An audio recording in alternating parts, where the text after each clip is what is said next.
ఇండ్లు దోస్తారు, దుకాన్లు దోస్తారు, ఆఫీసులు దోస్తారు, ఆఖరికి బ్యాంకులను కూడా దోస్తారు. కానీ కోర్టును నిలువు దోపిడీ చేసిన ముచ్చట ఎన్నడని నిన్నరా? కానీ కుద్దు మన హైదరాబాద్లోనే జరిగింది. అది కూడా ఏడమల్లా ఆంధ్ర తెలంగాణ పొత్తుల హైకోట్ల.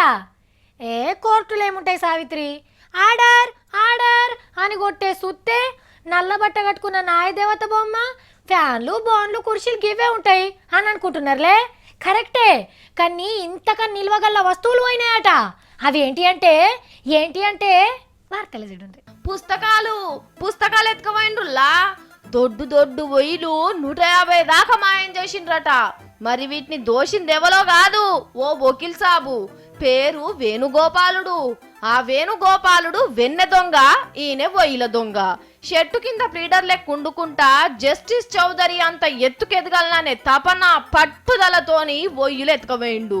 చట్టాలు, సెక్షన్లు, రూల్స్, గీల్స్ మొత్తం బట్టి పెద్ద పెద్ద కేసులు వాదించి గొప్ప పేరు సంపాదించాలి అనుకున్నాడు. కోర్టుల లైబ్రరీ ఖాళీ చేసి ఇంట్ల లైబ్రరీ వెంచతందుకు 9 నెలల సంధి చెమటలు దార వస్తుండట.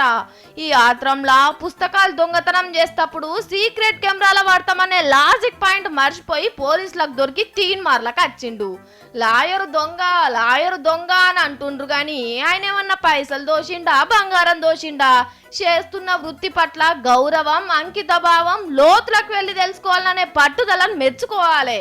ఒక్కొక్క పుస్తకం 2-3 కిలోల బరువు ఉన్నట్టే రేట్లు కూడా 1000లనే ఉంటాయి. కొనేతందుకు పైకం లేక గీ పని చేసినట్టున్నాడు.